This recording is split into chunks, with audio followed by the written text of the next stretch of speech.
Вие чувствате ли личен ангажимент или отговорност, или дори вина за това, че Десислава Иванчева и Биляна Петрова продължават да бъдат изтезавани буквално в Сливенския затвор?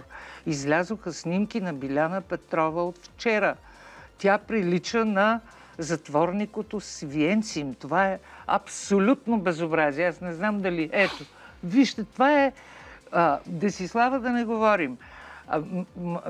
Вие ходихте по места... Вие се занимавахте с местата за излежаване на... Да, но не през цялото време, докато бях заместник министър.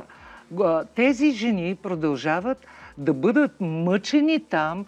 Говори се, защото Сливенски затвор нямал достатъчно затворнички и да не останат случайно без заплата някакви чиновници. Кажете ми, това така ли е? Обърнете се към някого. Не може тези две, излежали повече от половината от наказанието си жени, да продължават да бъдат изкупителна жертва на маниите за фалшифициране на борбата с корупцията на господин Гешев. Така, значи... За съжаление, аз в момента нямам поглед върху това, което се развива в Сливенския затвор, тъй като на практика мисля, че октомври или ноември миналата година аз не отговарях за този ресор, Главна дирекция изпълнение на наказанията. Друг заместник министър отговаряше тогава и в момента за този ресор. Той стои още. Той остана. Как се казваше той? Георги Николов. Аз нямам пряк поглед какво се случва там. Ако те действително са изтърпяли половината от наказанието, така, те имат право да се възползват от разпоредбата на предсрочното условно освобождаване. Не им дават. И те могат да поискат. Те имат право лично да поискат. Окръжната прокуратура в Сливен отхвърля. Това се решава от съда. Съда решава дали да... Окръжният съд, извинявайте, аз... Да, окръжният съд в Сливен трябва да реши грешката е моя, нали? Прокуратурата стана виновника за всичко. Условно предсрочно.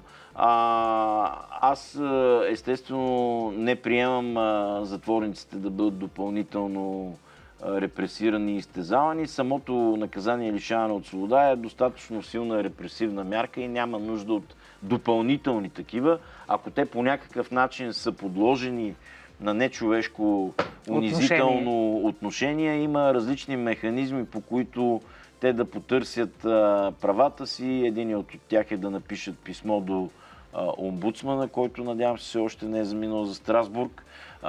Другият вариант е да подадат жалба до някоя правозащитна организация, която да подаде жалба в Европейския съд по правата на човека в Страсбург. Обърнете се към този ваш колега, който остава в сегашното министерство. Ако не, аз ще го направя. Господин Георги Николов. Той също е правист, но също така и човешко същество. Да вземе и да се заинтересува от съдбата на тези две жени, които послужиха за изкупителни жертви на цялата тази абсолютно хаотична и мръсна борба, наречена борба с корупцията. Всъщност политически кадрили. Съгласявате ли си с мен? Съгласен съм, че трябва да се обърне много сериозно внимание на този проблем, на тези твърдения. Съдия Емил Дечев в студиото на Честно казано, а с една много трезва, но много обезкуражаваща картина за това какво ни предстои, за да отстояваме върховенството на закона, собственото си право, да имаме достъп до истинско правосъдие,